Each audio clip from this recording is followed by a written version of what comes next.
Hi, I'm Lisa from Cedar Rapids, Iowa, and I play at Airport National Golf Course. Welcome to Golf Smarter. Hi, this is Mark Mason from Walhalla, South Carolina. I play my golf at Oconee Country Club, and this is Golf Smarter episode 1022. Here's the extra little bit of bonus to those of us that are athletes. Grateful athletes perform better. So we're actually seeing gratitude as a performance enhancer that gets us closer to success. So if you have two golfers who are similar in levels of ability, but one of them walks through life with a lens of gratitude and says, isn't it wonderful that I get to play on this course? How fortunate am I? People often say to me, why do you think gratitude is a performance enhancer? And I think one of the reasons is you cannot be grateful and complain at the same time. Like, those two things do not go hand in hand. Getting on what I call the complain train. My shots are terrible today and I can't believe that it's cloudy and it's a bit hotter than I thought, and people in front, they're too slow, and there's people going too quickly behind us and all that sort of stuff. That already sounds like the sort of person I don't really want to spend a couple of hours with. But it also doesn't put you in a mindset that sets you up to being open and creative and curious, which we know are those things that are going to help us in terms of performance. When we are grateful, it's almost like an internal little sigh where we relax. Complaining and whinging is tense. Gratitude is an absolute winner for us in terms of performance enhancement. The practices of elite athletes that will help all amateur golfers with Dr. Joe Lukins. This is Golf Smarter, sharing stories, tips, and insights from great golf minds to help you lower your score and raise your golf IQ. Here's your host, Fred Green. Welcome to the Golf Smarter podcast, Joe. Oh, hi, Fred. Good to be with you. It's great to be with you. We've had Dr. Joe on many times in this show, but it was Dr. Joe Parent. It's great. It's great to have Dr. Joe Lukins on, a woman who has a really good book called The Elite. Think like an athlete, succeed like a champion. I am fascinated and I want to go real deep with this. I think it's a great topic, especially for the Golf Smarter audience. Yeah, thank you, Fred. Looking forward to the conversation. So, elite athletes have this routine, I guess, that it would be called, that would be prepare, train, compete. Prepare, train, compete. And it just goes on. And that is the cycle that they're in, right? And how did you get to that point, understanding where you're going with the book? Yeah, so the book's come about after a number of years of working in the area. Like you said, it's that prepare, train, compete. And then the extra element that I like to put in with that is part of that preparation is to learn from the competition, So my two favorite reminders for athletes, coaches, teams, whomever I might be working with is to always remember that success leaves clues. So when we have been successful in our performances, successful in our practice, that hasn't come about by accident. So there's little clues that sit in behind that. So understanding the clues so we can rinse and repeat them. And then, of course, when things don't quite go to plan, which is also part of what it is in golf and in other sports as well, it's understanding that there's always a lesson on offer. So if we're wise, we'll stop, pause, learn the lesson, and then hopefully we can improve from that. So I guess Elite was the first book that I wrote, and it really was designed. I guess it was a bit of a reflection piece for me in some ways. It's what have I learned from working with the elite athletes and performers that I've worked with throughout my career, because I work in a range of different domains and sports in my country, and so it's really been about what have I learned, and then what are those lessons that we can translate for anyone, whatever their discipline might be. And, even for the non-athletes out there, I know that you don't need to be an elite athlete to think like one. So we can translate some of those lessons. And that's certainly some of the things I get to do in the work that I do. Well, I'm glad that you said you don't have to be the elite athlete to think like one. And I think that's part of what Golf Smarter has always been about, is how to fine-tune our mental approach to the game and our emotional approach to the game so that we don't have to just focus on our mechanics. Yeah, I would agree with that, because I think that, when we approach our sport in a way that is curious, and we're open to learning, it really sets us up. I mean, I think it's essentially, there's probably a lot of goals that we set for ourselves, and particularly within golf, there's lots of things that people would be working on and wanting to achieve and to attain. But if you can walk away from it feeling like you've had some success in particular areas, it's just very satisfying. And I guess that's what keeps us going back to play again. Tell me your background on how you got to this. Yes. And what made you study athletes in this way? Yeah, so you would think that being a high-performance psychology expert, that was all part of a cunning plan, but it turns out that it wasn't. It actually, I got here by accident, to be honest. Really? As a young high school student, I thought I was joining the police force. So you might have picked up, the audience might have picked up from my accent that I'm Australian-based, and so as a young high school, see, I don't think my accent is that pronounced, but anyway, I'm sure it is. It is okay. I'll try not to be too strine with it then. So no, it's okay. We can be a little harsh with our sounds sometimes, the Aussies. So I thought I was going to join the police force, and so my parents used to take me to the information nights down at the police academy near where I grew up. If for those who are familiar with Australia, if you look sort of top right-hand corner, that's where I'm located there, just off the Barrier Reef, which is a nice part of the world to be living. And so, yes, Mum and I would go down to the police academy, would get information on how I was going to join the police force when I finally finished high school. And in my grade 12 year, my final year of high school, as I was walking across the campus, a police officer was walking in the opposite direction, and he just stopped me mid-stride and he said to me, "What are you doing here?" And I said, "I'm coming to join the police force." And he looked at me and he said, "Well, what degree are you going to do?" And in Australia, you don't need a degree to join the police force, and you certainly didn't back in the 1980s when I was looking to do it. And I said, "Oh, I didn't know that I need to. What do I need to do?" And he said, "Well, just do something to do with people."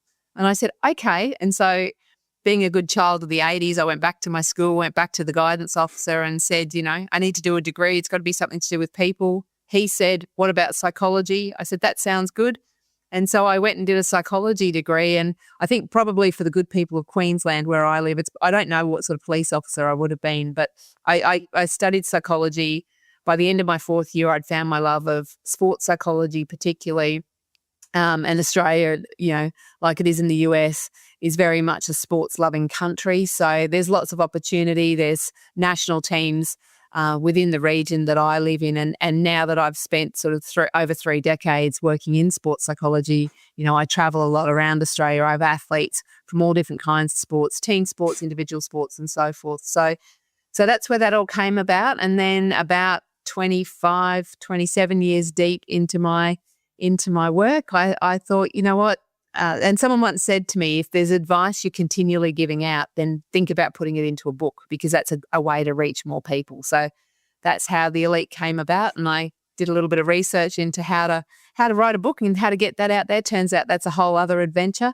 And so the Elite was written, and I'm continuing to refine that process. I'm actually just about to release book number 5. So wow. But the Elite is it's the one that I talk about the most. It's the one that has the broadest readership. And in addition to my work in sport, I also work in the Australian Defence Force. So many of our incredible defence members in Australia have read the Elite, and we include that as part of the education pieces that I deliver into the Defence Force as well.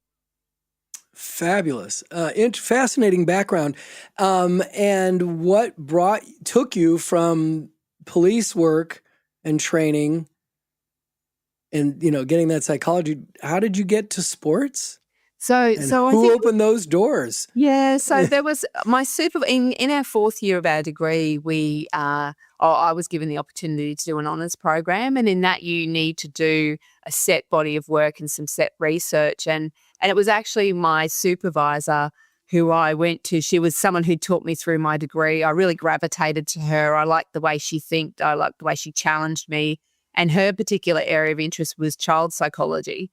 And so whilst I didn't specifically want to go into child psychology per se, we were talking one day and she said, you could always do it in an area that interests you, that involves children. So my very first research was it was probably the bravest research I've done in my career, because I worked with 8-year-olds and 10-year-olds. So anyone who's ever spent time with 8-year-olds and 10-year-olds, I've raised 2 of them. But, I love I love children of that age because they really don't have the filter that many of us learn as adults. So I looked at, I compared children's levels of self-esteem, and depending upon their self-esteem, whether their self-esteem was higher or lower, whether that had an influence then on how they would explain their relative successes and disappointments in sport. And it's probably no surprise to the audience listening that those children who had higher levels of self-esteem would tend to attribute their successes in a more complimentary way to themselves. They'd think it was because of their ability. They'd see it because of their effort. Whereas children with lower self-esteem would say, well, I was just lucky that day and competition wasn't very hard and those sorts of things. So I was really curious about how children explain the world. I've always been interested in those levels of attributions, and that's always been an area of interest for me, and then that developed further from there. And that took you to professional athletes? It did. So I live in the region of Australia, as I said, sort of top right-hand corner of Australia. And at that point in time, not long after I graduated, I'm a big fan of, I don't know if you remember, Fred, in 1996, Gwyneth Paltrow was in a movie. It was Sliding Doors.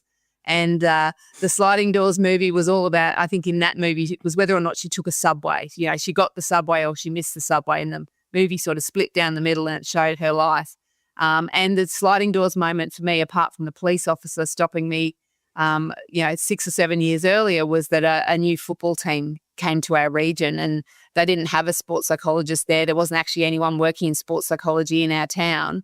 And with all the bravado and gusto that you might have at the age of, I think I was about 25 at the time, of course I thought I could do it. So I fortune favours the brave, I guess. And so I ended up speaking with the head coach there and was appointed and stayed with that team for 26 years.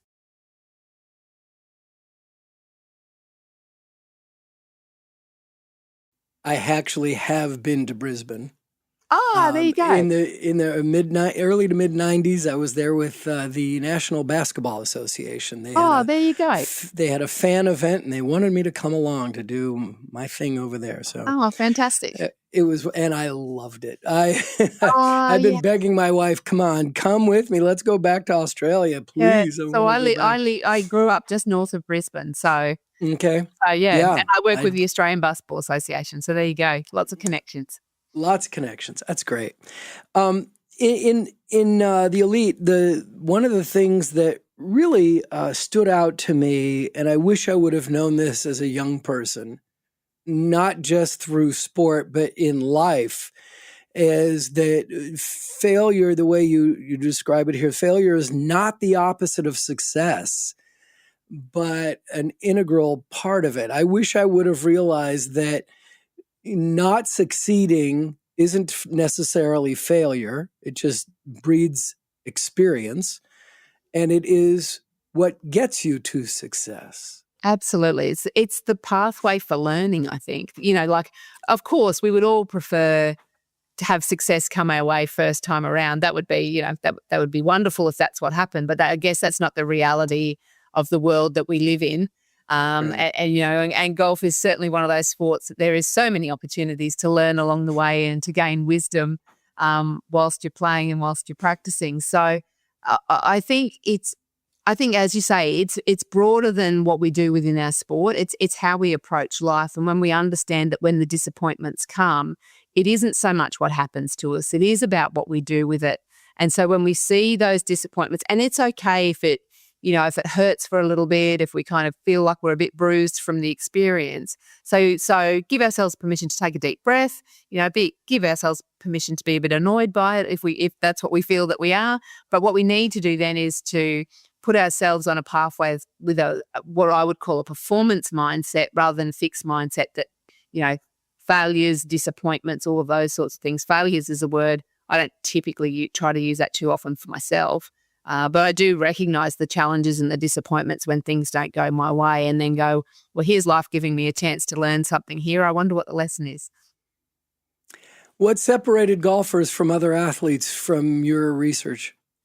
I think golf is a sport. I think of there's so many sports that have such a strong mental component, but I think golf is for me, and I guess my experience with golf goes back to around about the time I thought I was joining the police force. I did in Australia, the subjects were often referred to as PE or physical education, and we did a golf unit in my grade 12 year. So that's when I first was introduced to golf for myself, but I've grown up with my father's played golf all of his life. So Okay. we're a golfing family. I have two sons, they play golf and I play a little bit of golf as well. And I am very much, every expert was once a beginner, and I'm very much consider myself in the beginner ranks, but that's okay. That's what it is with golf. But I think the thing with golf is because it's, it's a sport where you play it over an extended period of time. So over the course of a couple of hours each time that you go out to play,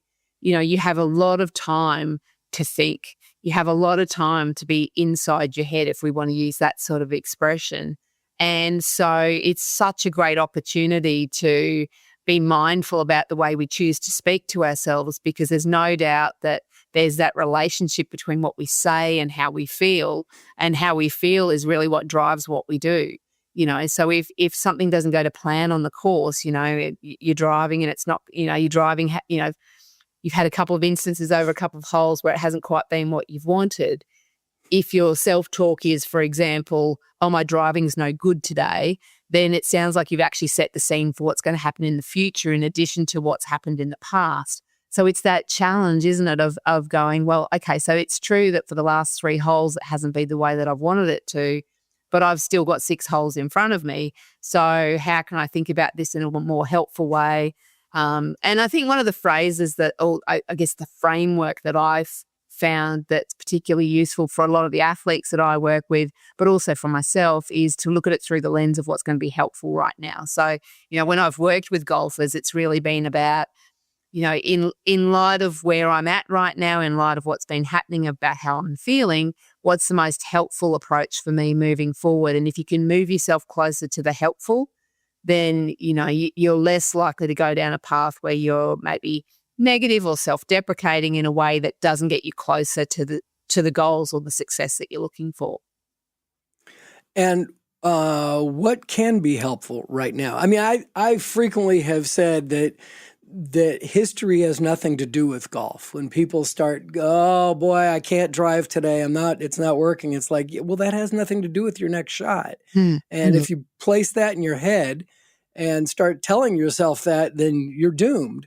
So just close your eyes, relax, go through your pre-shot or whatever it is that you need to do, but focus on what's next. Don't stop, beating yourself up, basically. Yeah. Exactly. And I would completely concur with that, Fred, because you're right, that self-fulfilling prophecy that we create for ourselves. If we say my putting's no good today, or I can't get a shot in, or whatever that might be, then don't be surprised when you replicate it. Because, of course, one of the other things we know is that what we tell ourselves as humans, for many of us, we do think in visuals. So we are more likely to, if we talk to ourselves in a way that's less helpful in golf, and I don't even want to put the negative thoughts in anyone's mind as I'm talking through this. So I typically go to a different sport for this example, if I may. So if you are a track hurdler, and you're lined up at the start of the race, it's not going to be helpful for you to think, don't hit the hurdles, because you actually get that visual, that image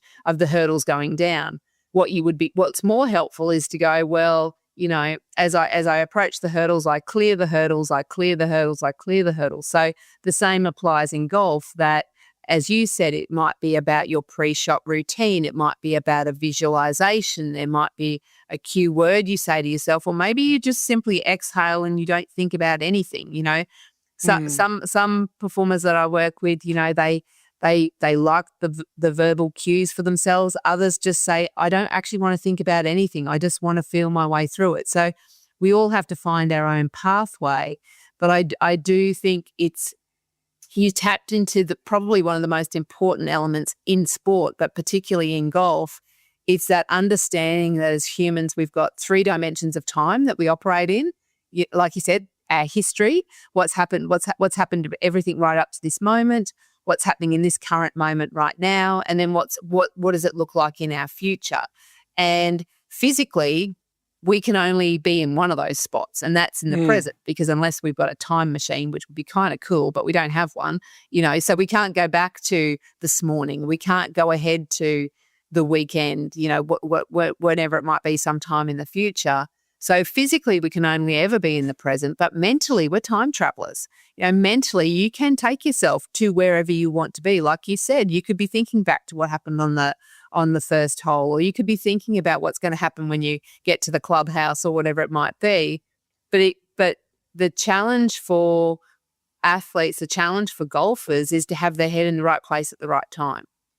And to your point, I would envisage that at the moment of taking the shot, and please, this is now your expertise because you haven't brought me on here for my golf expertise, more my mental expertise, but my expectation would be around the time that you are taking the shot, your focus does become far more narrowed. You may have gone into the past as you were selecting your club. You may look into the future as you survey the hole in front of you and you pick up on the distance and the hazards and where you're hoping the first shot's going to go. But at the point where you're actually taking the shot, my expectation would be that your focus sort of narrows a little bit in terms of time, and it's about being in the moment and however you need to spend the time in that moment. So as I said, it could be through instruction to yourself. It could be through an image. It could be through a breath, whatever it might be. We've all got our own strategies, but it's how we navigate past, present, and future that really helps to define then whether we've got our head in the right place at the right time.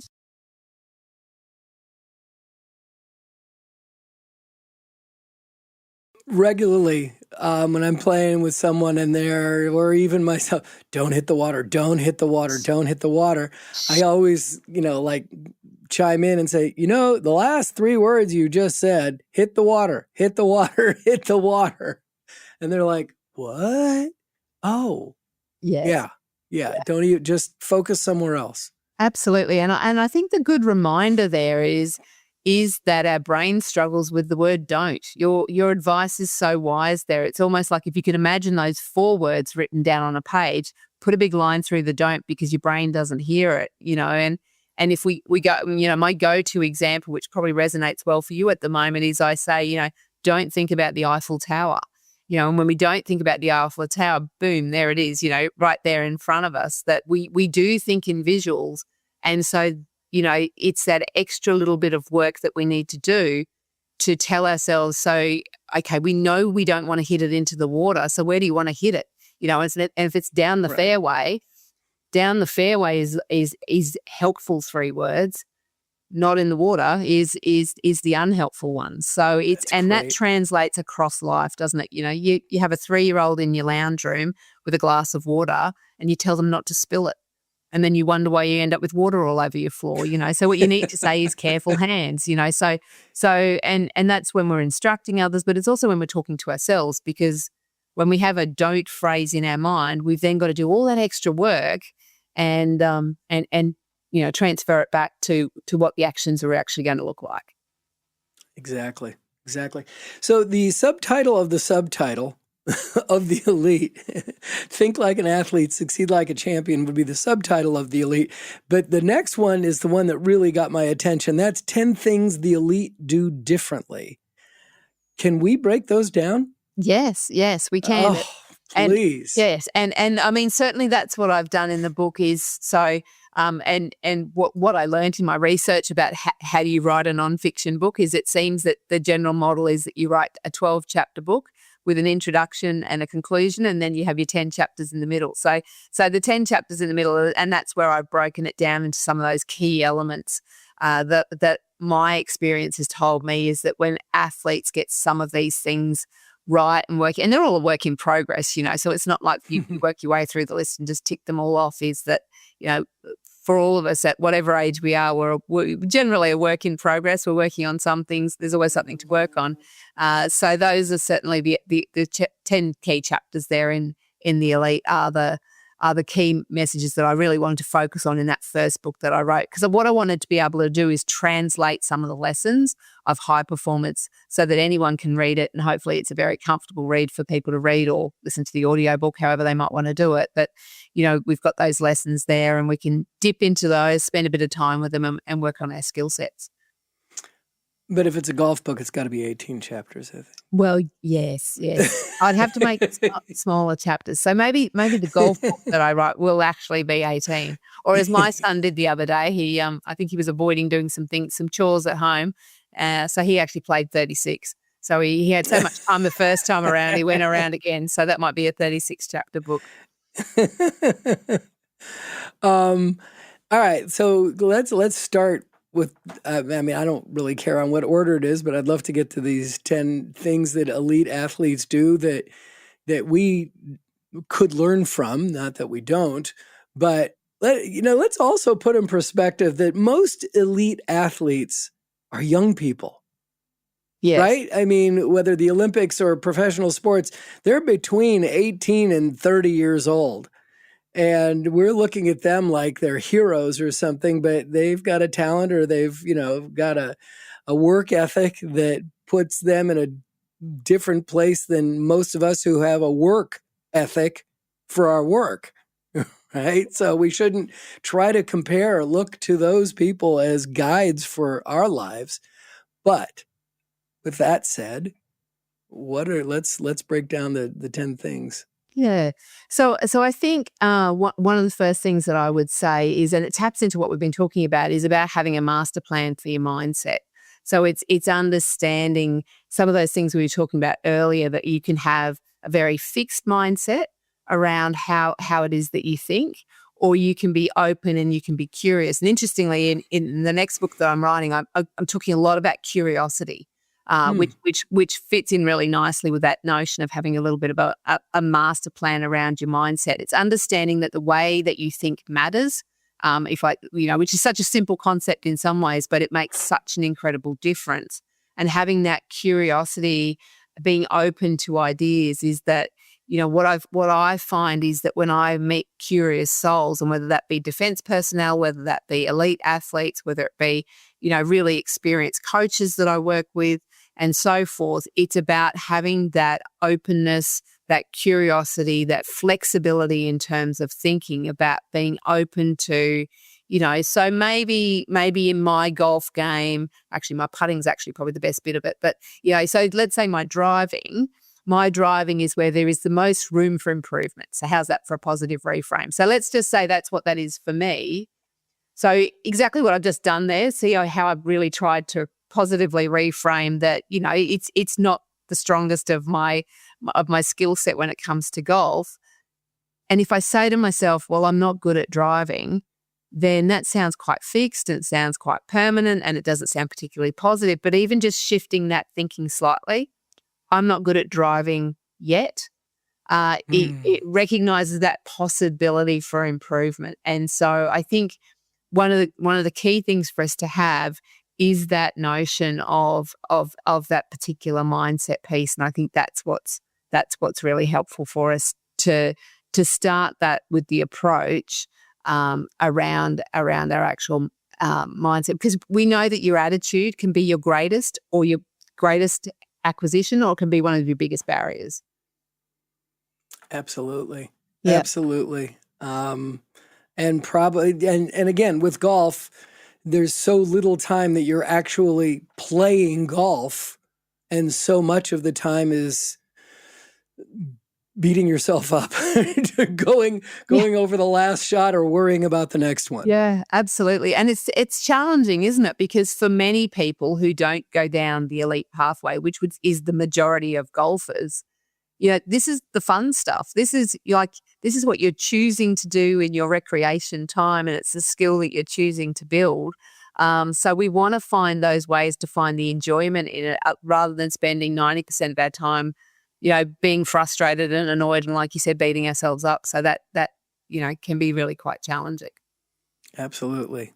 All right, where we go next with that? I think the next one, and I think this will resonate with what you were talking earlier about in terms of pre-shot rituals and routine, is habits.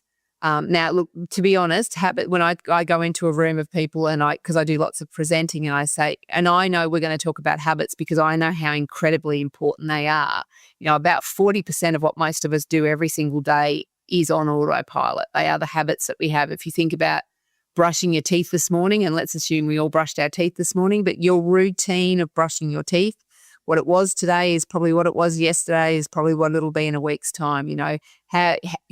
whether you stand at the base and whether you walk around your house looking for things, how you actually go through that particular behavior, how long you stand there for, how effective a job you do, all of those things. So we know that our habits are great because they save us from having to think. I didn't have to think too much about whether or not the decision to brush my teeth this morning because I do it on autopilot. It's a habit that I have. But by the same token, we've got to be careful because habits are awful because they save us from having to think. So particularly in golf, there is the opportunity to bring in so many habits into the game itself. And as you very wisely share with the listeners, for however many, so many episodes that you've been doing this for now, it is about those habits that we create for ourselves because they're the bits we don't have to think about.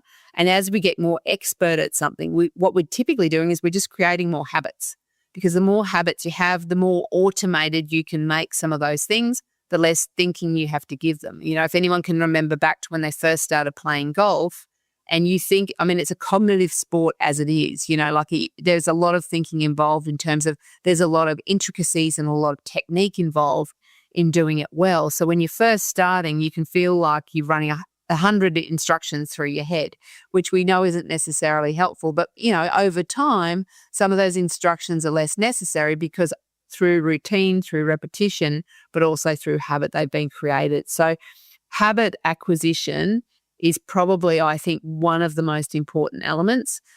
It's not probably the most enticing of topics, or people don't go, oh, I'm really excited to hear about creating habits. But there's no doubt that in our lives that becomes incredibly important. And then, of course, it flows on to the other things that in some way have nothing to do with golf, but actually have everything to do with golf. Our sleep, our nutrition, our hydration. I live in a very warm climate, so our sun safety when we're out there playing golf and so forth. So we know that all of our habits, our habits at work about how that, if we're in a stressful work environment, what habits have we created around that? Or our family environment, is that stressful? And then how does that then flow on and impact? So I think even though it's not the most meaty of topics or maybe the most exciting ones, I would say that investing some time in understanding your habits and creating great habits from yourself really does set up that foundation for playing great golf.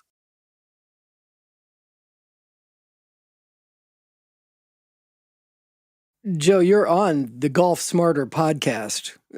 So topics like sleep, nutrition, hydration, sun protection, habits, routines, those are not rare to be discussed on this show. And so I'm just guessing that either the audience rolls their eyes at me or they are in. That's why they keep coming back to hear more. Yeah, because we talk about things like this. Absolutely. And I think it's challenging, isn't it? Because I know sometimes people wish there was a quick fix or wish that there was some little gadget or something that we can do. And absolutely, we've got lots of different skills and strategies and things that we can learn. But literally the low-hanging fruit, the things that's easiest to pick, the things that are easiest to potentially change, are the things that have the biggest factor, So I spend a lot of time with defense personnel, but also with athletes, looking at the topic of sleep, because whilst exercise physiologists and other specialists can give us lots of great information around sleep, we also know that sleep is a psychological experience. So sleep starts with a really big decision, and the really big decision is, will I go to bed right now? It might be 9 o'clock, it might be 10 o'clock, and so forth, and there we are sitting on the couch going, I could go to bed right now, or, hey, there's one more episode of the show that I'm streaming or that I'm watching and so forth. And then that's the decision point. And, it's easy, like, Oh my. It's easy at that point in time to go, like we know, people know the better choice. We know that we're better off to get more sleep. And I can say that, and like, we're in different time zones. So it's early in the morning for me. So I could tell you what a great idea it'll be for me to go to bed early tonight. But when I get to tonight, at the end of a long day, when I'm fatigued, humans struggle. Even the wisest people won't make good decisions when they're tired and their glucose is low. So if we want the the things that make, I guess, pack the biggest punch, if we want to put it that way, or the low-hanging fruit, as I sometimes like to describe it, is that the biggest performance enhancers we have are those elements. It's what's our nutrition been? Am I rested? When did I last do some physical activity? You know, those elements become incredibly important. And once we've got those in place, then we can work on all the other stuff. But it's so much harder when we're tired. Like, try doing anything when you're tired. It's such a struggle. And the other element, I work a lot with teenagers, sort of around that 16, 17-year-old age group as well. And if there's one thing that I can share with the listeners, and I know maybe some people are listening who are 16, 17, but there's plenty of people listening who were 16 or 17 once. And those people, if this piece of information helps you in that decision-making at the end of the day when you're deciding whether or not to go to bed, there was some research conducted a couple of years ago now looking at teenage athletes. And what that research particularly looked at is that those athletes who averaged under 7 hours sleep a night increased their risk of injury over the next 21 months by 70%. So, as golfers, one of the things we want to do is we want to avoid our risk of injury. If we want to lower our risk of injury, lots of things you can do. You would have had lots of experts over the years and lots of advice, Fred, that you give around injury prevention for people. But one of the biggest things you can do is go to bed. Don't be tired. When we're fatigued, we increase our risk of injury. And I know that that's not the bright and shiny advice that sometimes people look for, but sometimes it is that, it's that stuff that we know. And it's just such a great way to set ourselves up.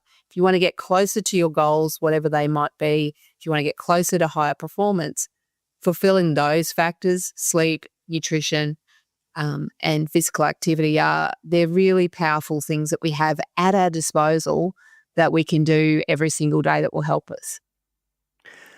I am so guilty. After my wife goes to sleep, I'm like, yeah, I'll be there in a few minutes. And then I turn on YouTube and it's hours later that I come to bed, and it's like it's like, oh, this one's under 10 minutes. I'll just watch this one. Yeah, here's a 6-minute one. I can do that. Oh, 15 minutes. That's way too long. I can't watch that video.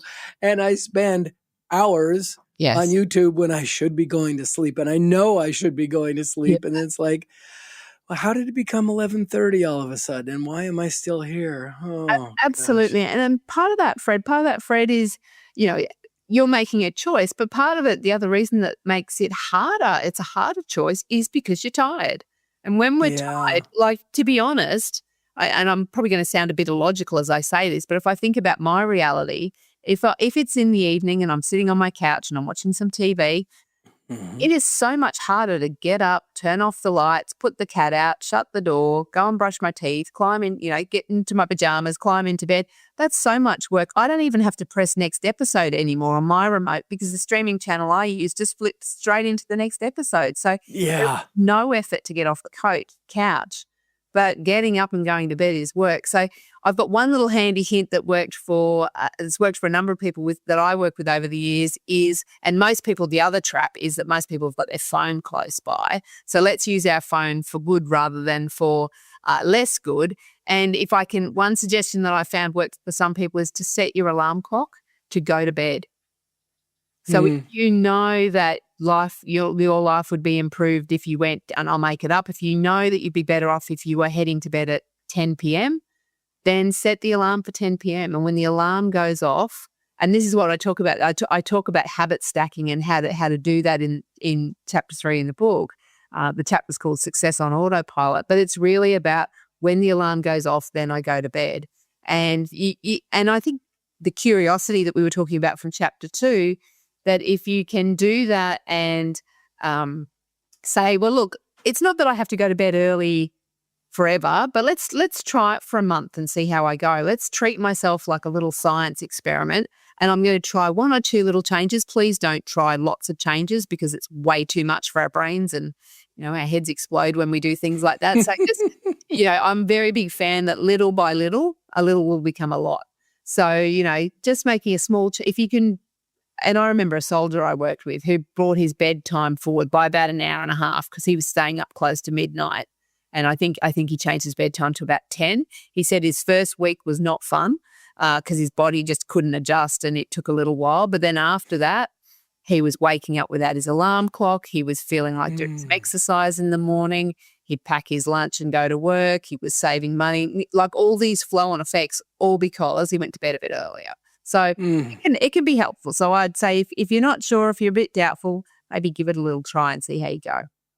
Oh, my wife is got the skill that I wish I could do, and that she falls asleep while we're watching TV. Right there on the couch, she'll just fall asleep, and then I'll watch for another couple of hours, and then I'll go get ready for bed. And I'll come out and go, okay, it's time to go to bed now. Okay, it's like, and she stumbles into bed. Like, lucky you. It's a superpower, that's for sure. Yeah, a definite superpower. You got any more of, we don't have to do all 10, obviously. We want people to buy the book, but let's do one or two more. Okay, so let's do, I think that one of the other things that I've always understood to be true is that part of what helps with success in terms of our performance. So let's go with, I've got two in mind that we could do. First of all is gratitude. Gratitude is one of those things. Now, so gratitude gets spoken of a lot. And often gratitude is spoken about because there is a considerable amount of evidence that tells us that when we look at happiness in people, lots of things that can make us happy. But when we look at the biggest predictors of happiness, the two biggest predictors of happiness are they're great, they're free, and they're easily at our disposal. It's being grateful and it's helping other people. Those are the two biggest things that we can do that will just, if you simply want to, let's even put the golf to one side for a moment. But if you simply want to be happier in your life, be grateful for the things that you have and be grateful to the people around you. So we know that for sure. And there's in Australia, and I'm sure it's similar in other places in the world, gratitude as an intervention, if you like, is actually taught in schools. It's part of, we run what's called positive education programs, the science of what goes well. And so we're trying to teach children that being grateful is a great way to start your day. It's a great way to feel good about yourself. And there's lots of evidence around how that helps in sort of many mental health conditions and so forth. We know it has an impact for people with mild to moderate depression. So gratitude is just a winner anyway, just in terms of making us happier within our lives. But here's the extra little bit of bonus to those of us that are athletes or those of us that work with athletes is what we're seeing now in the research is there is also evidence to support the idea that grateful athletes, grateful coaches, grateful teams perform better. So we're actually seeing gratitude as a performance enhancer. So it was enough in the first place that it makes you happier, but what it does is it gets us closer to success. So if you have two golfers who are similar in levels of ability, but one of them walks through life with a lens of gratitude and says, how great that, isn't it wonderful that I get to play on this course, that I have the time to do it, that I have the resources to play, that, because golf is not the cheapest of sports, that I'm financially in a way that I'm able to do this and spend this time. How fortunate am I? And I'm in this, and usually I don't think I've been to too many golf courses where it's not a pretty place to look around and so forth as well. So how good is that? And if you compare that mindset to someone who by default, and the way people often say to me, why is that, Joe? Why do you think gratitude is a performance enhancer? And I think there's probably a couple of reasons, but one of the reasons is that, have you ever met a grateful whinger or a grateful complainer? You haven't, because it's you cannot be great. There's not many things that you can't coexist and do, but you cannot be grateful and complain at the same time. Like those two things do not go hand in hand. You can try it now, but I've never seen it. No, it's okay. Complaining and whinging, getting on what I call the complain train, well, my shots are terrible today and I can't believe that it's cloudy and it's a bit hotter than I thought and, the greens are too short or they're too long or they're da-da-da-da-da and people in front, they're too slow and there's people, going too quickly behind us and all that sort of stuff. Well, that already sounds like the sort of person I don't really want to spend a couple of hours with. But it also doesn't put you in a mindset that sets you up to being open and creative and curious which we know are those things that are going to help us in terms of performance. So I think physiologically it makes a difference too.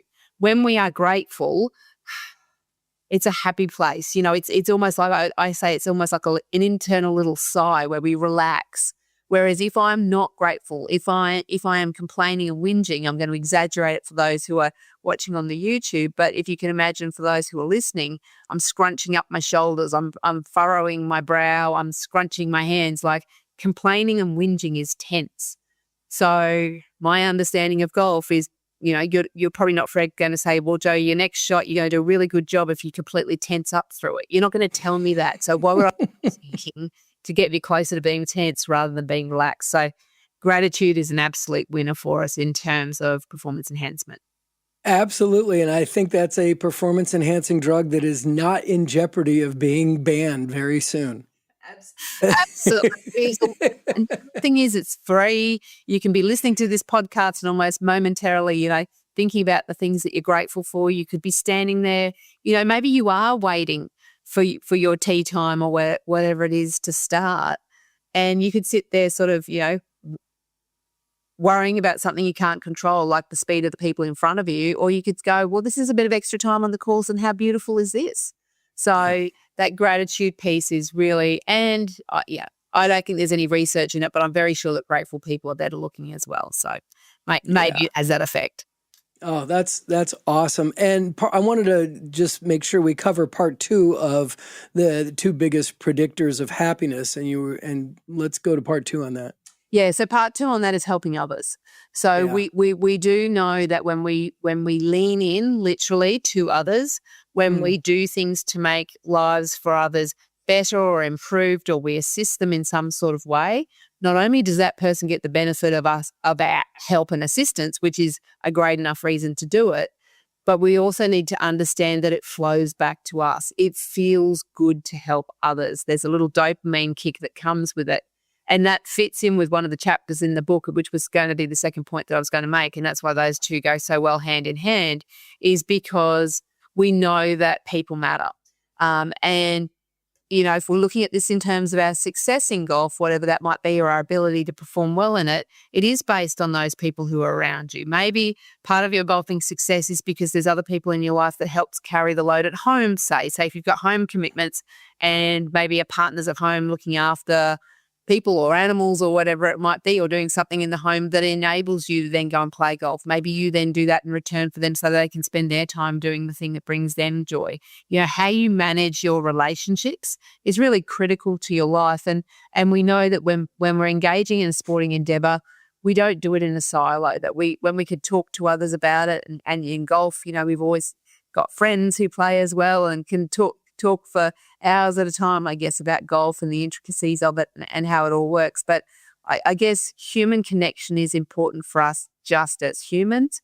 But when we're playing golf, it is one of those pursuits that we can really, get that extra benefit. And in terms of what that means for us in terms of our mental health and our well-being, that connection with others, doing a shared, hopefully fun activity, is something that's really beneficial for us. And we know that's another part of what will keep us coming back. Amazing. That's fabulous. Please tell us the names of the books that we should go find. Thank you. So I would start with The Elite.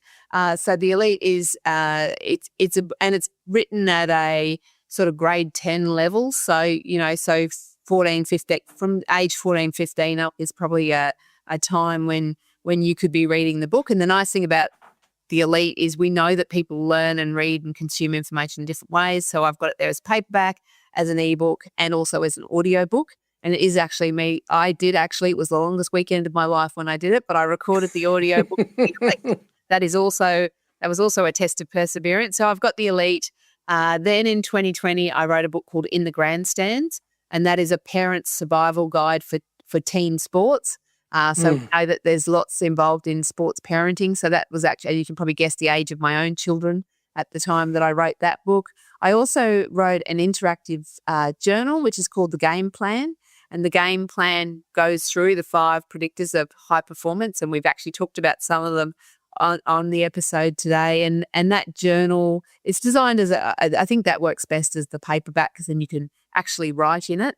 But what I've also put in that is I think there's about 25 QR codes in there that link to videos explaining concepts. So it's an extra little bit of individual coaching, I guess, through that. Last year, I wrote a book specifically for athletes and performers called Belief, and that's about building unshakable confidence. So I wrote a book called Belief, and if I may show it, hot off the press is my new book, The Whistleblower. So it is a mental toughness rule book for officials, umpires and referees. So motivated by the fact that I've worked with a lot of referees and officials over the years because we do know that it's a mentally challenging and tough area to be in. And also it's a little bit of a project of the heart because both of my sons are referees in their own sports. So that's what they've both gone down, and both of them have actually gone down the elite pathway in refereeing and officiating. So, and look, I think a few people have read it and said to me, this is actually for anyone, Jo. And I said, I know, but I've specifically written it for referees. So if you're not a referee and want to read it, you'll just have to translate it in your head. But all the principles apply. And I think that's the thing, isn't it, Fred, that the mental side of what it is to play golf applies across our lives. So if we're working on our mental skills in our life, it will translate across to what's happening for us in golf as well. So It goes both ways. Yeah. And tell us about how we can follow you, your URL and social media. Thank you. So if you can remember my name, you can find me. So it's Dr. Jo Lukins, J-O, and that's L-U-K-I-N-S. So I have that, and I go under that for all my socials. So I'm on Facebook, LinkedIn, Instagram. My children tell me I have a fairly average TikTok following. Apparently, I could be better at that. So I just tell them every expert was once a beginner, and I'm still a beginner. There you go. And certainly in terms of finding the books, they're available on all the usual platforms of books. So wherever you like to consume your books, wherever you like to get them from. Maybe you've got a great indie bookstore nearby that can get them in for you. If not, some of the larger platforms can also find them for you. So, Fred, thank you for allowing me to share that with the listeners. Well, thank you for sharing your knowledge and your experience and your insights with us. We really appreciate it, and it was a great conversation. I really learned a lot. Thanks. Brett, thank you, Fred.